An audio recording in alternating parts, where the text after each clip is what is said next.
Welcome back to the Black Table here at the Black Star Network. I'm your regular host, Greg Carr, and this is our weekly hour devoted to topics of particular interest to people of African descent and to others working together to build a better world. Those of you who are regular viewers here at the table know that we have had a range of scholars and workers and folk who are all working together to build a better world. And we've had a range of folk who have looked at the world that we have been born into, how it got this way, and what we can do to fix it for the better. We've had Howard French and Toyin Falola. We've had Kwasi Kanadu and Lucius Outlaw. We've talked to folk who are in the streets and in the academy and all across the range. And today we've got someone who adds to that list, who is familiar with a lot of those folks and who, like so many of our guests, is fighting with both fists, and an intellectual of the first order who is translating a lot of that dense scholarship into readily accessible prose and also in dialogue with so many of us across the range. Very excited to have him today join us to discuss two of his books with emphasis on the second, one, Colonialism and Global Perspective, and two, Black Ghost of Empire, The Long Death of Slavery and the Failure of Emancipation, from Tufts University, Professor Chris Manjapra.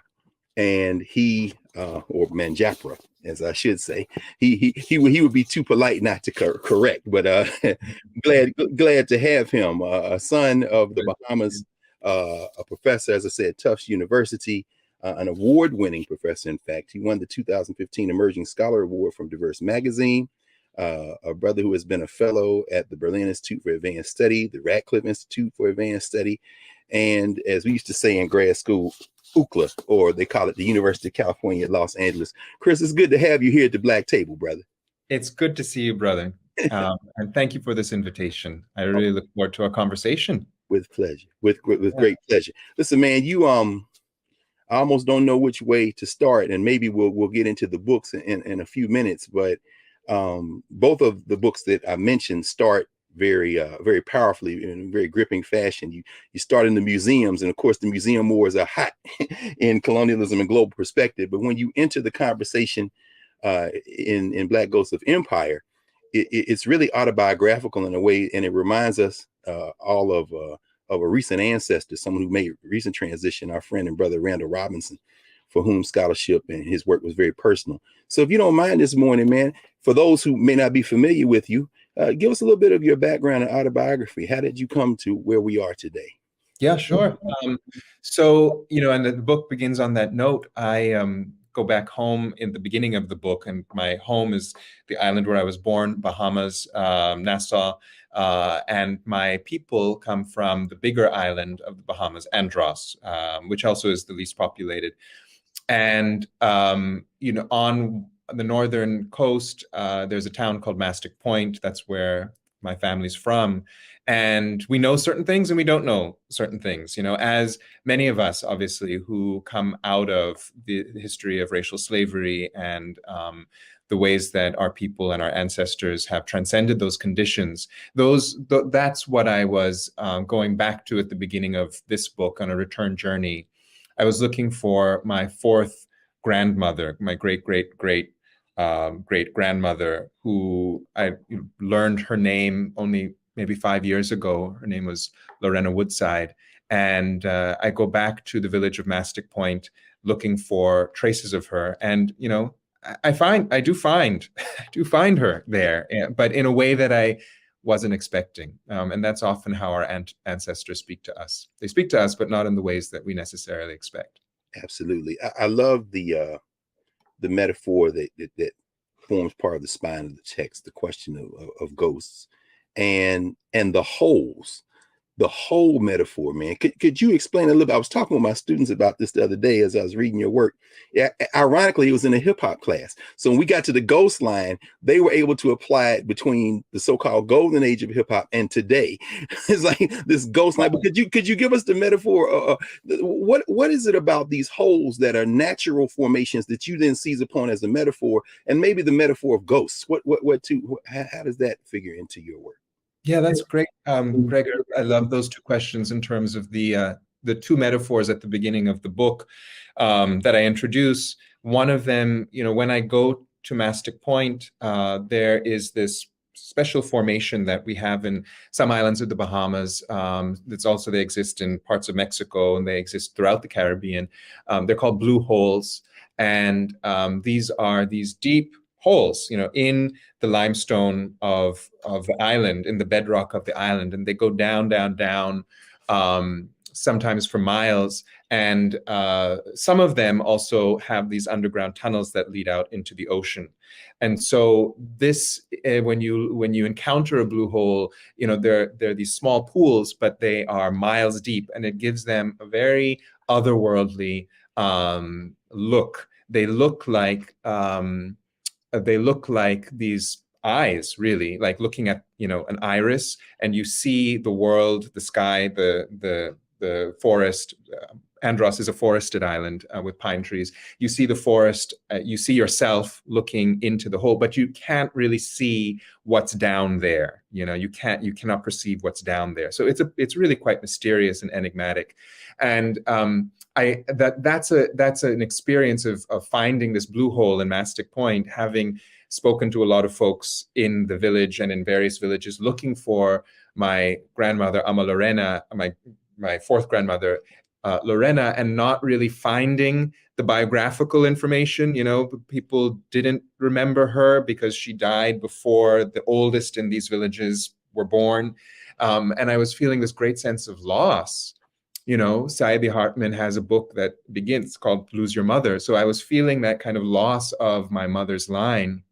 But as I was preparing to leave Mastic Point, what this friend, Tyrone, did is he took me to the blue hole, and I felt her presence there at that hole, which was simultaneously, an emptiness, a void, but it was also a presence. It was a mystery. And I think that is a really powerful experience. And I weave that throughout the book of how people of the African diaspora we have holes in our history, in our personal history, but these holes are not just absence, they're also this mysterious presence. And we can talk more about that. It's, and a lot of the mobilization and the strength that we have and that our people have, I think, comes from these kinds of quote unquote holes.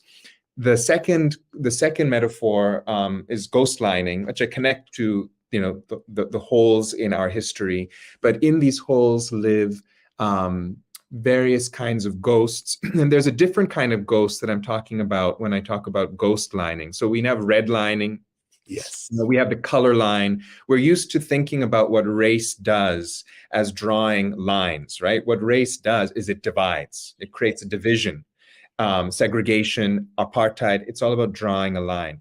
And what I observed at the beginning of this book again is that there's another kind of line that race draws, and that is the ghost line, which is the division between the histories that continually get recognized and are made visible, and the histories and the experiences that are continually actively, made absent and are made invisible. And Black people in countries like the United States and other countries in the world in which there's this long history of racial slavery and its ongoing life, we experience the ghost line continuously in the way the media works, in the way curricula works, in the way political battles work. There's an active work to make invisible our historical experience. And we can talk about how that connects to other experiences, including our spiritual experience, and how other kinds of histories and experiences are made overly visible, are overrepresented.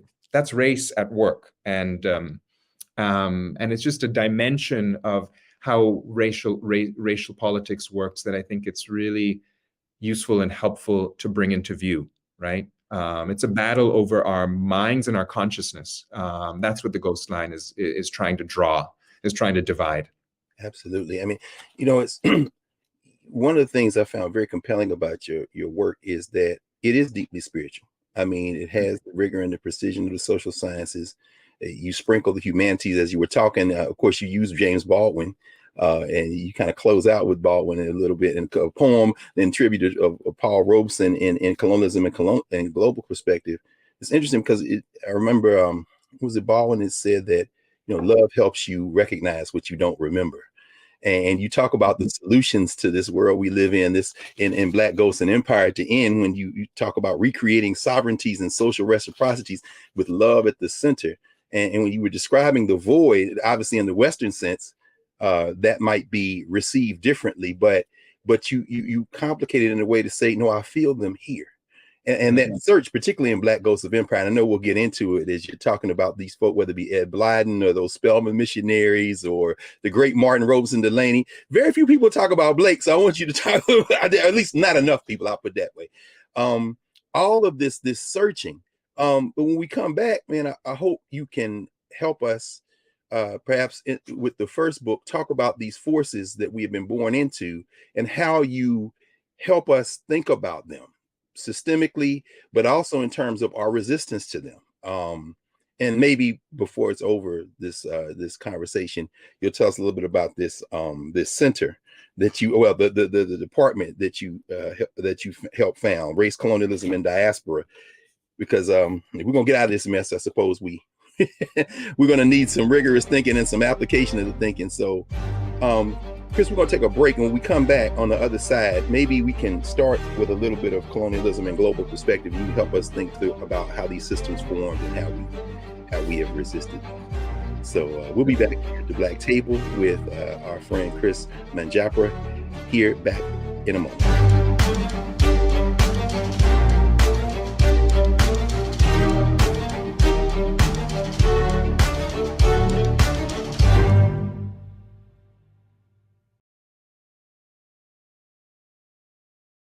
We feel the hidden impacts of climate change that land harder in Black, brown, and Native communities. Not many people talk about it because they clearly don't know our lives.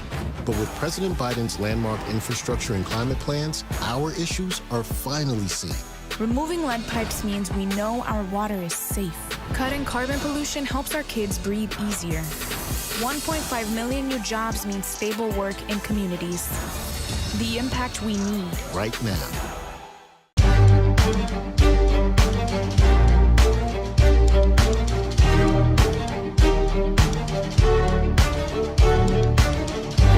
Welcome back to the Black Table here on the Black Star Network. I'm your regular host, Greg Carr, joined today by Chris Manjapra, author of Colonialism and Global Perspective and Black Ghosts of Empire. Chris, one of the things about this book, Colonialism and Global Perspective, I found fascinating in the context of what we were discussing in the first block. You divide it into two parts, interlocking colonial histories and elementary aspects of colonial power. Rather than just go through straight chronology, you're challenging us to reorganize the way we even think about these things. Do you mind walking us through the framework of the book and what you hope we will learn from it? Yes, of course. And it's a good exercise for me because I wrote the book some time ago, so it's going to remind myself and refresh myself. Well, I'll tell you this, as we know, those of us who comic book fans, Killmonger is a central figure in Black Panther. But when Michael B. Jordan played him in the first movie, I don't know that they were going to make him a recurring character. But when he smashed and grabbed that stuff back out of the museum, the Black people were like, yeah. And so they had to bring him back. You opened this book in the museum, man. I said, I like this guy. That's right. Go ahead, please. That's right. Yeah. The brief thing about the intro to the book, and I'm interested in doing more work on this subject as well, is, we don't think about, maybe we do think about, but it's really worth stopping and reflecting on the fact that the history of colonialism has led to a great necropolis, a great hoard of objects, and even of bodies, because colonial powers were collecting the bodies of the enslaved and the colonized and bringing them back to European museums and holding them in these museums. And so when we look at natural history museums across Europe and across the United States, for example, the New York Natural History Museum has a lot of these kinds of objects, which shouldn't be called objects, but rather sacred entities, because many of them are ancestors. United States libraries and universities, hold these kinds of entities as well. What the beginning of the book kind of reflects on, and I use the example of the Belgian Royal Museum, has a lot of materials that it collected from the Congo, and it has a lot of remains of ancestors there. And to think about, to pause, to just stop with that fact, how is it that that's possible? Why isn't there, even more of an outcry that these sacred objects and entities should be freed and returned to their communities? It's happening, and it's happening more than even when the book was being written. But that's where the book begins. Why is it that it's possible for European museums and American museums to even hold ancestral, entities at all, right? Why is that okay? So that's kind of the provocation at the beginning of the book. And I suppose the answer is the fact that we still live in a world in which the systems of colonialism operate. Should I talk about what those four systems are? If you don't mind, because I mean, the fact that you start with war, it reminds me of Isaiah. I guess was it? No, I started to say Isaiah Berlin, but I'm talking about the other Berlin. I see his face. That does all the work on enslavement, the ancestor. Now, when he said that this war was undeclared, it was asymmetrical, and it was never a truce. So when you talk about this question of war, settlement, plantation, and port, and then and when you talk in part two about these elementary aspects of power, science, school, and debt. Now you can imagine college students have no problem understanding debt. But I mean, please describe to us these systems as you conceive them, and why it's important for us to maybe step back from the number and date kind of history that we typically use to think about the concepts at work in this kind of what Ivan Van Sertima used to call the 500-year room we found ourselves in. Yeah, sure. Indeed, these four systems that I talk about at the beginning of Black Ghost of Empire, it's useful to understand that colonialism isn't one thing. It is multiple kind of processes and cunning logics, and we can think about it break it down in terms of processes and projects of war, of conquest. Here, the coming of those initial military mercenaries to Hispaniola, to the Americas, starting in the 1400s. They came to do things that previously were not done. And that's the second big system that I talk about, which is settlement. They came to not only settle, but to eradicate the indigenous cultures very systematically, and to establish a new form of state structure, the settler colony. So the second chapter is about settler colonialism, and that relates a lot to indigenous communities and indigenous resistance. And indigenous resistance was there from the start, as it continues today. And then the third is the system of racial slavery, of which the plantation and the mine are at the core. Plantations and mines are obviously places of extraction, of extreme extraction with the hope of extreme accumulation. But they're more than that. What is unique about racial slavery and why it's different from any other slavery, there are many kinds of slavery in history. Why it's different from any other kind is that it was the attempt to own as a property right, not just human beings, but to own the generativity, the life force of human beings, here African human beings. And that specifically meant the ownership right over Black women's wombs. That's what makes racial slavery distinctive. It's partum ventris sequitur, that law, which is that which follows from the womb is also my property, right? That's the unique piece. And we can talk more about that, but it was a very distinctive kind of cunning logic to own the generativity of Black people by trying to own the womb of the Black mother. And then finally, the last one is what I call the port system, which is the use of new infrastructures, of steamships, of war machines in order to connect different ports and then to move into the hinterlands across the earth. And Asia really became the focus for port colonialism by the time we come to the 1700s. So really the first part of the book is saying indigenous people, Black people, and Asian people, and also European people, because there are many different groups within Europe who are subordinated. We actually all are being, to use that language, locked together. Our histories are locked together through these interlocking histories of the multiple colonialisms. Yes. Therefore, we actually have a common cause to be thinking about in terms of what does decolonization, what does liberation mean if we're actually all linked in a particular way, through these histories. Yes, and it really is. It really resonated as well for me when you start talking about these resistances, the various forms, the ways that we resist. What did you call it? Actions and non-participation. So I mean, the whole idea that I simply will not be part of this. We just saw, of course, the Vice President of the United States recently in Africa, and standing there at Cape Coast, overcome with emotion at the beginning. But I couldn't help but reflect on what you wrote with regard to Walter Rodney and the participation of Black elites and how that participation sometimes continues. And even though the vice president's there with a bunch of HBCU presidents, it's very nice. I'm thinking about the underclass in Ghana who is pushing back against President Ado and now them, and then she's in Tanzania, and then in Zambia where her grandfather was stationed with Kenneth Kaunda. And then, but as you're writing about this question of domination, these questions of settler colonialism, you're also writing about resistance. Yes. So this isn't one of those kind of things like we just people just took it, and it's really before we get to even instances of resistance and Black Ghost of Empire, you talk about these logics, these technologies of domination with regard to science, school, and debt. Do you mind saying a word about that, and then we'll take a break and come back?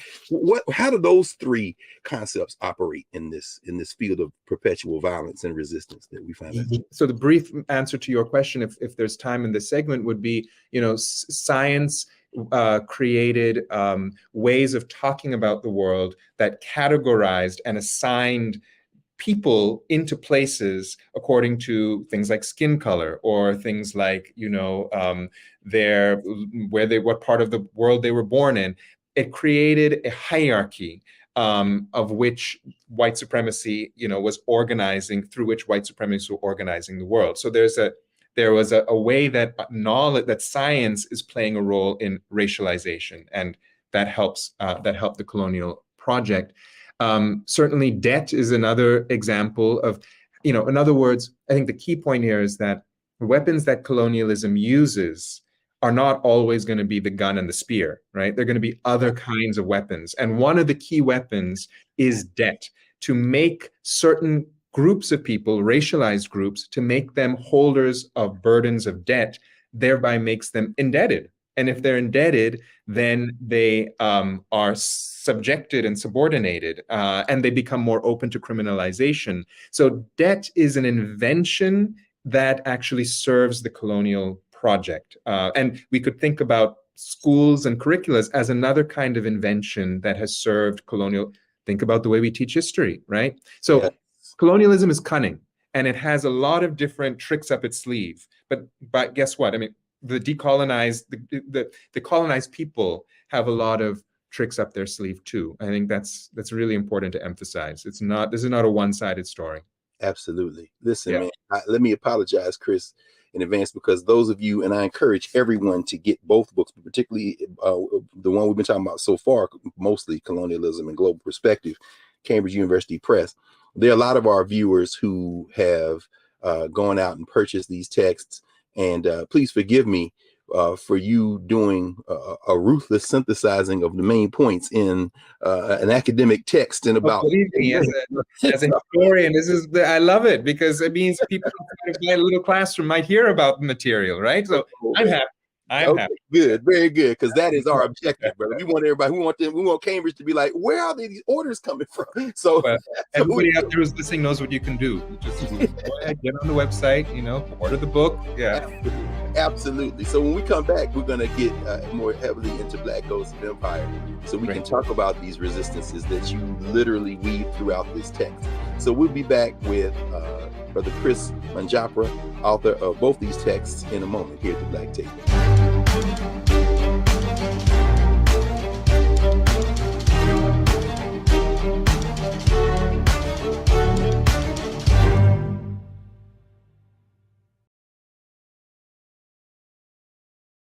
Folks, Black Star Network is here.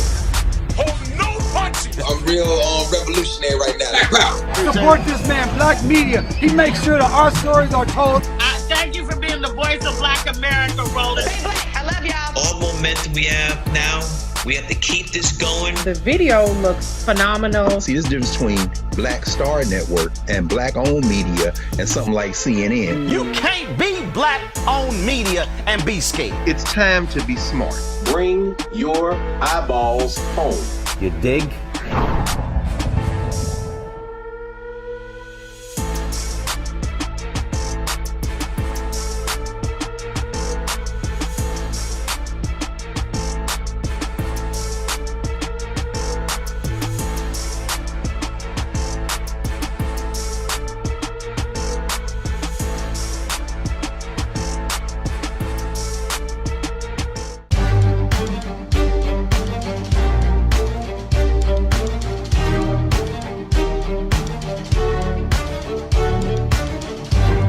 Welcome back to the Black Table here on the Black Star Network. I'm your regular host, Greg Carr. Remember to support the Black Star Network. Download the app, join the Bring the Funk fan club, and certainly keep us going, because this is the kind of work that we all are committed to. This is liberation work.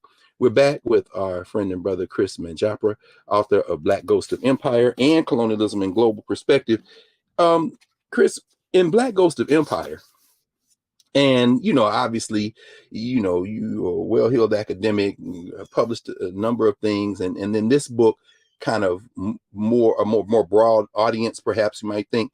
But when I saw Sir Hilary Beckles shouted out, I said, okay, I know our brother from the National Coalition of Blacks for Reparations in America and NARC and all of the global reparations work that you talk about in this book. The idea that wrongs should give to remedies, that reparations is more than just about a check or economics. You really ground that conversation with Black Ghosts of Empire. I mentioned at the beginning how my students in the hip hop class I teach at Howard, they seized that ghost line metaphor to really explore how they knew virtually nothing of hip hop of the 1970s, 80s, and 90s. And so we were playing like recent protest hip hop. They could see the thrust there. But then when we went back to even the Rodney King rebellions of 1992, they were like, Rodney King, I think I've heard. And they were like, I like this ghost line metaphor that Prof. Manjapra brought up, because you can see the erasures, the serial erasures. How important is this disconnection to this process of trying to subjugate us? And what are some of the ways we found our ways around it that you kind of explore in Black Ghost of Empire? Yeah, well, it's crucial.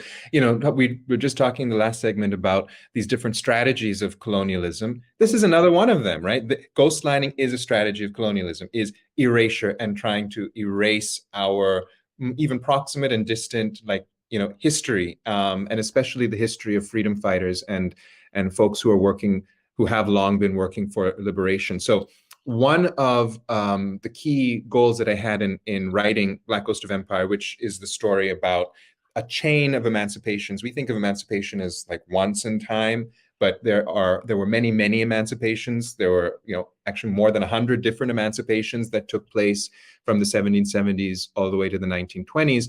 They learned from each other. They were, as I argue in the book and show in the book, they were not innocent projects, and they were not at all about ending racial oppression. They were about redirecting it, and this argument really upsets, you can imagine, certain kinds of certain kinds of historians, and then certain kinds of politics. But I continue to have to make the argument because this is accurate, that emancipations are not what we think they were.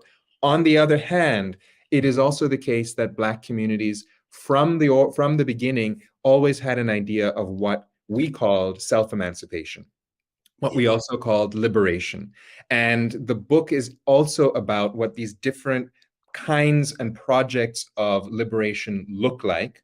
I can talk about that in a second, but I want to mention one thing that's important, is that even the reparations discussions today that are going on and that are gaining strength, they have their charge because of more than 200 years of a reparations history, a reparations movement history. And those movements for the reparation of slavery have always been organized against the injustices of emancipations. They don't emerge because emancipation was successful and now we need to figure out how to address the problems of slavery. The real problem is that the problems that slavery invented have continued over time. And what reparations are really about is saying, how do we really transform society, right? And stop racial violence, which is so endemic. So it's a different way of thinking about even how we locate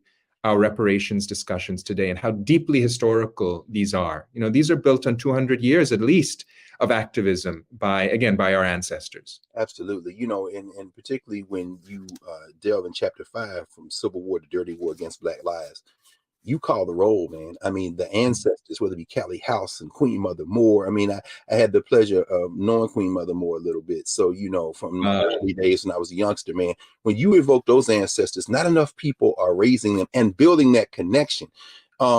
And I'm quite sure that there are many in the academy who are upset when you say that emancipation, what do you say? It's not the end, it's a new beginning. They don't like that, brother. They have made that clear. I'm sure, but that's all right though. You with the people today, brother. We understand. It reminded me of something Carter Woodson wrote. Yeah. Carter Woodson wrote in The Miseducation of the Negro. He says, Jim Crow is the sequel to slavery. I mean, he kind of teases that, and so help us with. I love how you talk about these 4 elements like solidarity, land, law, and structure. How it looked like it was emancipation or in the form of freedom and movement, but it really wasn't. They figured a way for this thing to reform this, what did you call it in colonialism? This force field, this kind of fabric to fold itself over and reform. How are these sequential moments, whether it be the British saying, okay, we've abolished, but then you take them to Sierra Leone and take them to Nova Scotia, the whole question of law and structure. How do these things operate to make emancipation not the end of the misery, but an extension of it? Yeah, excellent. Great question. I'm going to say it really in a really short form, and then I want to give the detail after that. So the short form is, when law and policy conspire to solve a problem by excluding the community that has been affected by the problem, that is the beginning of the end of an actual solution. In other words, if you are going to really want to address how do we, repair the harm that slavery has done, then you cannot do that without by excluding the actual enslaved or the freed people who were affected by slavery. It's just not going to work. And so that's what all of the policies and policy decisions and all of the laws of emancipation did. They actively not only excluded the enslaved or the freed peoples from the conversation around what an end should look like, but even more than that, they resubjected them, right? They put them into new forms of bondage. So that was the cunning. And the details are, and I go through a number of examples. We look at the 1770s, they had, in the 1770s in Philadelphia, where emancipation began, which was gradual emancipation, there was the plan to put enslaved people into a new condition called apprenticeship, which would be another form of unpaid bondage, and they would live in that condition for, up to 15 years or more, and then they would be freed. So it was not even about, it wasn't about bringing to the table, it was about how do we continue this bondage with a different name. Other forms of emancipation, like what happened in the British Empire in the 1830s, involved just the bald-faced payment of huge amounts of money to the enslavers. Again, recognizing that, the enslavers' right, the property right that they claim to have in Black people's bodies, and like I was saying earlier, in specifically the bodies of Black women, that right was legitimate. And it needed to be compensated by the state. And that state compensation created a debt legacy that British taxpayers and also people of the colonies and the post-colonies had been paying to Britain, although had been paying off, I should say, until 2015. So for 180 years, the British state was still paying for that compensation it paid to the British slave owners. Hold on, let me, just for a second, Chris, because when Queen Elizabeth passed, this came up, and a lot of people were shocked. You mean tell me they were still paying for our bodies as recently as our living memory? As recently as a few years ago, yes, because it was being every year legitimated and reaffirmed that this is a legitimate kind of transfer, of payment, of debt, that a country should have. So absolutely, yeah, including Black Britons. Black people pay taxes, right? So we were literally paying them for our heads. That's right. I mean, Black Britons, some people for their whole lives had been paying through their taxes for this compensation that had been paid not to the enslaved, but to the slave owners. I think that's maybe the underlying assertion and claim, which I think really upsets a certain kind of, a certain group, a large group of mainstream commentators, is this assertion that reparations have already long been paid. I mean, we're not in a world in which people don't pay reparations. It's just that the reparations have been over and over and over again paid to the slave owners and to their children and their progeny, and thereby over and over again there's been a reenactment of the extraction and the degradation and the disrespect that has been paid, to the enslaved and then to their descendants and their progeny. It's like a cascading system.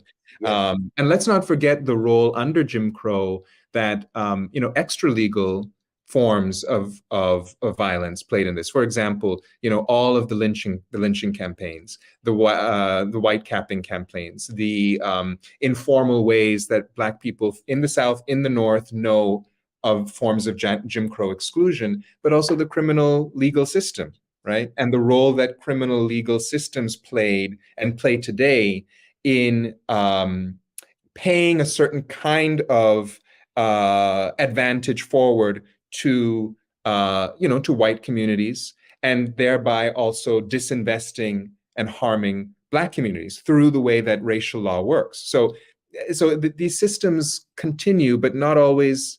These reparations, I should say, continue, but these reverse reparations, but not in the ways that are going to be very obvious necessarily on first view. Yes.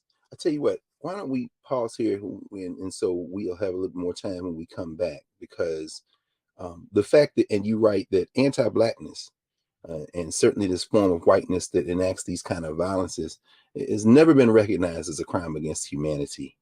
I was at the United Nations a few weeks ago, and just seeing the energy of it actually was the week when they were talking about various issues of particular concern to women. And to see all these women, particularly women of African descent from all over the world convening, given what you've just said and written. And of course, think about Michael Gomez, who talks about that the assault on Black women in many ways is at the center of the formation of Blackness in the modern world. There was our resistance to it. You feel a sense of hope. And I think you write about this hopeful suspension of final judgments. But then you realize that this framework, we're going to have to overflow the framework, because even though the conversation is good, nothing is going to change until the people organize. So maybe we'll take our break. When we come back, you can walk us through some of the things you write about in terms of these forms of resistance that we have found ourselves creating to overflow the boundaries of these systems. So we'll do that when we come back in a moment in our final segment here at the Black Table with Professor Chris Manjapra of Tufts University, author of the book we're talking about right now, Black Ghosts of Empire, The Long Death of Slavery and the Failure of Emancipation. Back in a moment here at the Black Table.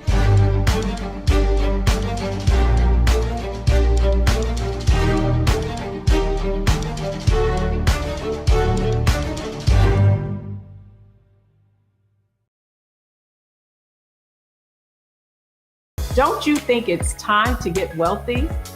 I'm Deborah Owens, America's Wealth Coach, and my new show on the Black Star Network focuses on the things your financial advisor or bank isn't telling you.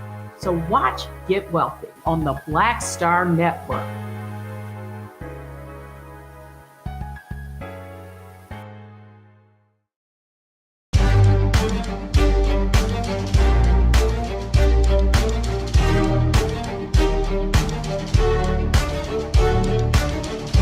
Welcome back to the Black Table here on the Black Star Network. Remember to support the Black Star Network. Download the app, join the Bring the Funk fan club, tell your friends all over the world. This is the conversation that we're having and the work we're doing here on the network. We're back with Professor Chris Manjapra. Chris, in Black Ghosts of Empire, you talk about this question of reparative justice as one of the oldest liberation struggles. You don't anchor it just in trying to play by the rules of this constantly shifting system. And one of the things that really struck me, because, you know, Black Star Network's anchored here in Washington, D.C., which celebrates every April Emancipation Day, tying to the conversation you were having in Block 3 about how these folk were compensated. Of course, they were compensated here in Washington, D.C., but you talk about this beautiful, watchful witness and how these Africans created these rituals of resistance, man. I myself went to Watch Night in Nashville, Tennessee. Did not know until an adult that was partially because these Africans in places where we were not yet emancipated were praying in that day. Could you talk about throughout the book these forms of resistance that Black people create, and that those passages on Emancipation Days, brother? I tell you, warm my heart. But please walk us through some of these resistance forms. Yeah, thank you. I loved your language, brother, of overflowing the system and you know, transforming, radically transforming the system. It's nothing less than that has long been the goal, but also, frankly, also the practice of so many of our communities. That's our history. It's not a history. It is a history of waiting, and it's also a history of radical liberation in practice. And so I would say there are kind of four main kinds of response, of transformative response that have been brought over hundreds of years. One of them I'd like to call, you know, Reconstructionism.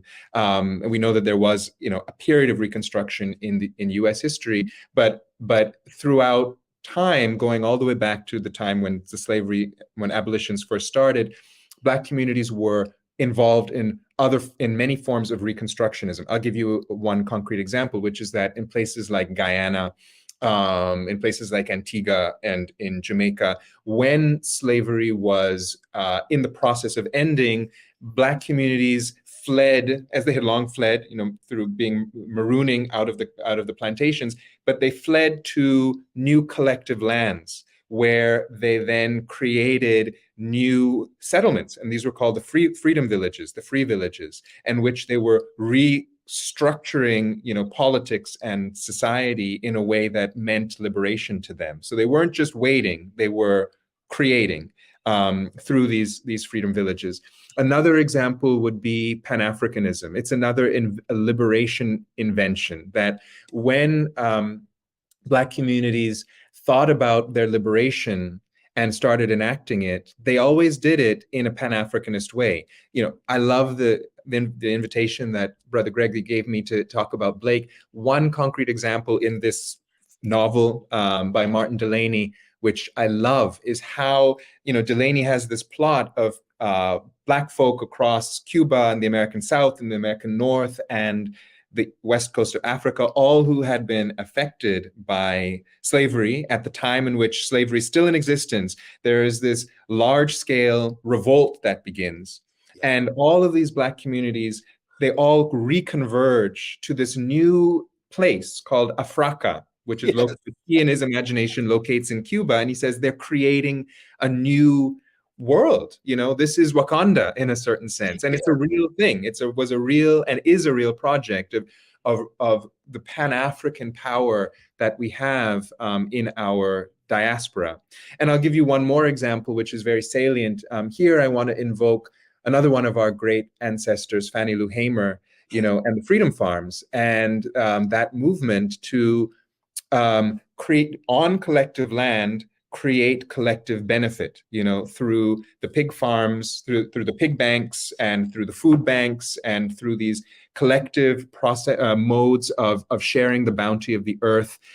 Fannie Lou Hamer was onto that. She was onto the ecological dimension of how do we address, the food deserts and the health deserts that our people still experience today. And again, the answer was grassroots mobilization. So I think that's really what I find so inspiring.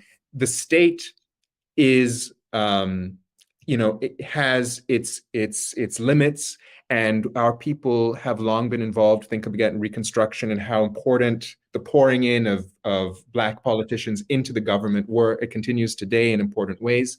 So that's the top-down part of it. Right? How do we change the state and make its policies more just?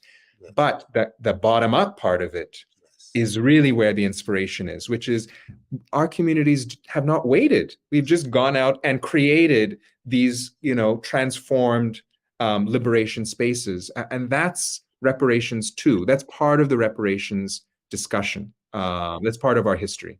Absolutely. It's beautiful. Think about it. It's so funny. And by the way, we policy to raise Jacqueline Cookie Hamer Flakes, Fannie Lou Hamer and Pap Hamer's daughter, who recently made transition in March. It's so beautiful when you bring that up. And I love how you frame Martin Delaney as one of the parents of Afrofuturism. I mean, he's actually included in the exhibit now that's at the National Museum of African American History and Culture, and talking to Ronaldo Anderson, one of the authors of the companion volume.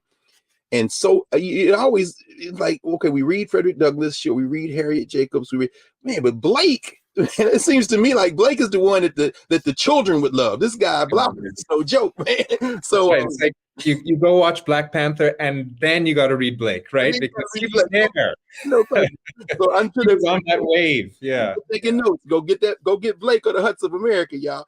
But you bring the book to a close, evoking something that now everybody knows about in the United States and around the world, increasingly, Juneteenth. You marry Ralph Ellison, which I'm sure if Ellison was here, he might be spinning it. Wait, you just married me to these Black nationalists? Anyway, but I thought about it, man. Last summer, of course, Juneteenth, now a federal holiday in the United States. The Juneteenth flag is red and blue with this white little star in the middle. But these American Negroes made it red, black, and green. You understand? Now, this is not supposed to have anything to do. Could you talk about how Juneteenth and those Emancipation days and this network of this kind of placemaking among African people is kind of representative of this liberatory spirit? And of course, you got Black Lives Matter in here and in the previous volume. You see the connections, you evoked all that work. How are these things helping us not to wait on anything, but basically repair ourselves, personhood, as you talk about? Yes. I mean, what a great way to think about what our Juneteenth celebration, what any of our other emancipation celebrations. So here I'm thinking about also the August 1st Caribbean emancipation celebration, which are important to our people. What the spirit of the celebration is, it's not it's not really a celebration of the successful end of racial oppression and slavery. So it's not that kind of a celebration. But what it is what my dear sister and one of our great living thinkers, Black thinkers, Erna Broadbur, who lives in Jamaica, what she says, it's an opportunity for our people to come together and talk about our business. I love that. It's simple and clear language. That's what Juneteenth is about. Any emancipation celebration is about our people who know in our bones, in our fibers, the ongoing history, the ongoing effects, and the unending experience of an unjust social system, for us to come together and to talk about what freedom is, what liberation really means, and what our plans are to make it more real tomorrow, right? Or to sustain also the place that we've gotten to, especially in terms of our consciousness, and and preserving preserving the freedom of our consciousness. That's what it's really about. What Erna Broadbent does, and this would be on July 31st, because it's in Jamaica, it's for their emancipation. What she does is every year she holds an emancipation play. And she has, it's in a village in Jamaica, and members of the village and some visitors, they all have a different role in the play. And the play is an amazing, thing, because what it is the villagers speaking to the Queen, right? So here's the Queen of England, the reenactment, and the villagers are not saying, "Oh, Queen of England, thank you so much for giving us our freedom." The villagers are saying, "Well, what is this freedom that you're trying to give us? Why is it that the terms for this are that your planters are getting paid and we're not getting anything?" That reenactment is a way of reopening the question, right, of what is justice, and has it been met, and if not, well, what's needed to meet it? It's a refresher. It's a refresher for our spirit. That's what Juneteenth is for. Yeah. That's beautiful, and it's so important, as you say, those rights of August 1st, as our colleague, what's Jeff's last name? He wrote the book. He's at Howard University. Jeffrey Kerr Ritchie, right, about that, among others. So these rights are all connected, and it's always so wonderful when people who weren't aware of other rituals become aware of them and realize we were doing this. Oh, this is beautiful. I mean, the difference and the similarity. As we come to a pause for now, because we definitely want you to come back, brother, and have more conversations with us. What are you working on now, man? And tell us, some of the ways, and some of the ways folk can find you and be in contact and share and help in the work. Yes, absolutely. So find me on my website, www.historiesofresistance.com. I think we're going to share that. Yeah. Also, I'm also on Twitter at HistResist. I'd love to have your likes, or add me on Twitter. And what I'm working on now, I'm very excited to be working on. Remember, I mentioned Fannie Lou Hamer. So I'm working on ecological resistance, reparative ecologies, the different grassroots ways that Black communities have sought to recreate, to replenish the earth, to draw power from the earth, how that connects to maroon communities. So this is really, to me, exciting, that, if we think about this long-standing way in which Black and Indigenous communities have responded to racial oppression by, number one, fugitivity, right, running away from the plantation, and then number two, reconnecting with the earth. And how many of our rituals and our rites are about reconnecting those relationships with the earth and with other species. That's what I'm interested in learning more about, and there's a lot to learn, especially when once now I'm looking to try to meet some of the amazing plant healers that we have in our communities, people who know what it is to listen to the plants, and the plants tell us what we need for our bodies. It's a whole other way of thinking, and we have those potentials for repair in our traditions too. So yeah, ecological reparations. What does that all look like? That's where I'm headed. Man, you have conjured a lot of ancestors. I'm hearing George Washington Carver. He said, the plants tell me what to do. I'm not, this isn't the science degree I got. Yes. So, and of course, our friend Rakia Lumumba and Malcolm X Grassroots Coalition, what they're doing in Jackson, Mississippi. So much, man, in this work. So we cannot wait to share in what you're producing now. And we're glad that you came and joined us for this hour, Chris, and we want you to come back soon. This is our brother Chris Manjapra, who is the founding chair of the Department of Studies in Race, Colonialism, and Diaspora at Tufts University, also professor of history. author of the two books we've discussed today, and more and most importantly, a thinker who is deeply connected with our ancestors, with what we're doing now, and projecting into the future a true human liberation. So thank you for joining us today, brother. This was great. Thank you very much. Thank you. Of course, we'll be back in a moment to clear the table. We'll have some final words. We'll draw from Professor Manjapra, in fact, from Black Ghost of Empire to close the show, and we'll get ready for next week. Back in a moment here at the Black Table.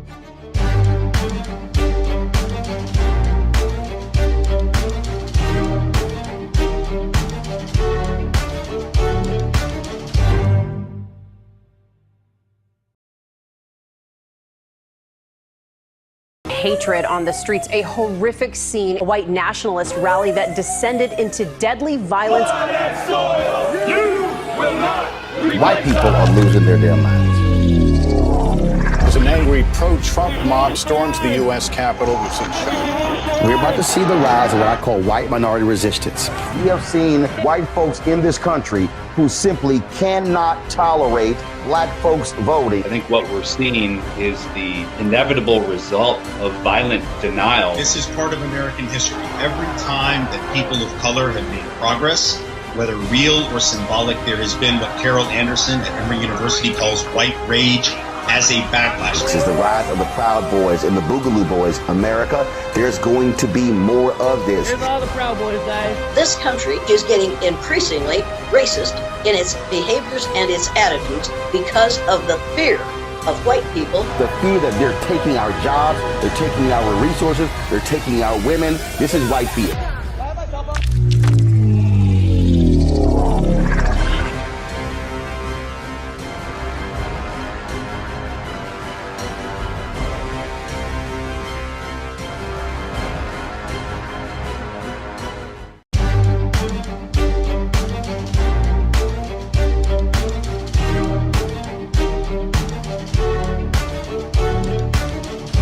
Back to the Black Table here on the Black Star Network. Remember to support the Black Star Network. This is independent journalism, Black owned and created. Roland Martin, the curator of the Black Star Network, himself from Houston, the son of Juneteenth, as an African person born there in the South, he reminds us all the time, self-determination is the best way to go. We've spent a very important hour with Professor Chris Manjapra. We're very glad to have him. And in fact, let's close and clear the table with words from Black Ghost of Empire. Professor Manjapra writes, history's unendings demand that we linger with the voids and not look past them. And history requires that individuals, institutions, states, and international organizations participate in reckoning with reparations for slavery. Emancipation processes saw the future after slavery through the eyes of perpetrators. Justice requires the proper readjustment of the relationship between all of us, affected by the legacies of slavery, to something more human, something more than human, so that we may make something shared and new together from all the plundered parts. We'll let that linger. Y'all get these books. Table is clear. We're going to see you next week. Thanks for joining us.